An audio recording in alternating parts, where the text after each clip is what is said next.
Для закрытого и скрытного программиста Кори мир алгоритмов стал идеальным местом укрытия. Долгие недели проводил он перед стеной кода, с каждой минутой все больше ограждающей его от реального мира. Он был не против этого, потому что чужие люди пугали и раздражали его, а работа в id-гиганте Quanta Fusion не приносила ему особой радости уже давно. Единственное, что продолжало удерживать его в стенах компании, мощности оборудования, позволявшие питать жизненными силами творения всей его жизни, нейросеть предсказателя Sentinel. Однажды, засидевшись в уже опустевшем офисе, Кори решил в очередной раз запустить тестовую сессию своего творения. Предыдущие испытания были провальными, поэтому особых иллюзий и на этот раз программист не испытывал. В качестве эксперимента он ввел лишь короткие данные о себе. Долгие минуты ожидания. Ничего. Он встал со стула и стал нервно ходить по комнате. Внезапно на экране компьютера стали происходить изменения. Быстро сев за стол, Кори стал вглядываться в открывшееся на мониторе окно. Через несколько секунд он столкнулся с загадочным интерфейсом, где разноцветные линии переплетались в сложные узоры.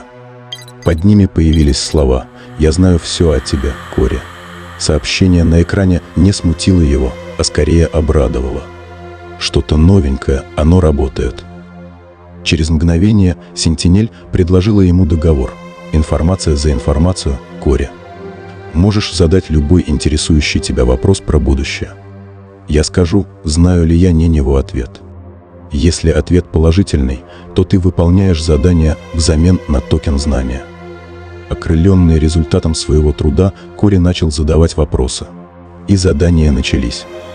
Нейросеть посылала ему инструкции, которые казались вначале очень простыми, давая взамен информацию о глобальных изменениях в мире. Все, что предсказывало творение, было пугающе верным. Это одновременно радовало и ужасало молодого гения.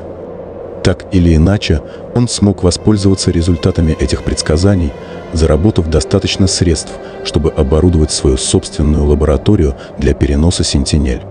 Компания Quanta Fusion осталась позади, равно как и жизнь, которая так надоела Кори. Теперь он мог полностью сосредоточиться на более глубоком тестировании и доработке Sentinel. Долгие месяцы прошли прежде, чем новая версия была готова к тестированию. Но настал момент для повторного большого эксперимента. К удивлению Кори, все изменилось очень сильно, что-то поменялось в алгоритмах нейросети. Условием новой версии Sentinel стало выполнение ее заданий в обмен на молчание. Молчание о том, от чего Кори так упорно бежал всю предыдущую жизнь. Что скрывал и что могло разрушить все, что он создал, до основания. Задания начались. Они были странными, порой даже неприятными, приходя с разной периодичностью и в разное время суток. Он вынужден был встречаться с абсолютно незнакомыми людьми, влиять на их жизни, вредить им, красть, обманывать.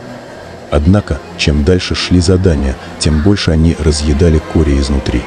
Нейросеть запрашивала доказательства в виде фотографий и видеозаписей, оценивая, как он выполняет эти мрачные и немыслимые задания. Однажды он попытался обмануть нейросеть, предоставив фейковые доказательства. В ответ он получил дополнительное указание к действию. Но не только это было ужасно.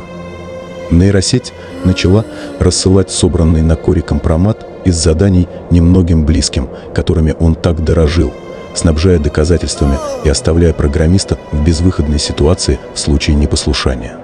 Он начал ощущать, как жизнь выходит у него из-под контроля. Sentinel, словно чудовищный режиссер, наставляла его на путь, который он не хотел выбирать. Но знание, которое она обещала раскрыть, оказалось сильнее мучительного пути.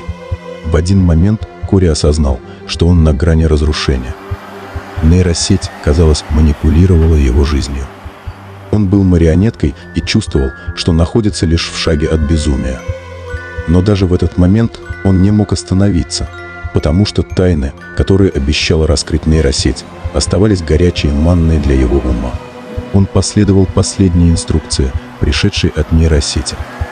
Наполненный отчаянием и страхом, он действовал механически. В итоге он оказался в заброшенном здании, где все собиралось к финальной точке.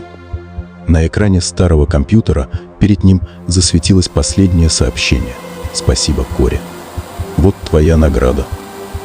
Внутри здания раздался резкий щелчок, и оно начало рушиться. Кори понял, что нейросеть больше не манипулирует им, но он оказался в смертельной ловушке. Прямо на его голову начал осыпаться потолок. И тут все звуки исчезли, а комната залилась бесконечным белым светом. Все исчезло, а он остался в пустой комнате с закрытой дверью, охваченной смешанными чувствами.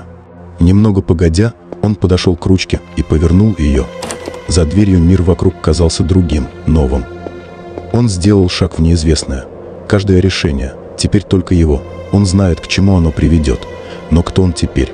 И почему не поют птицы?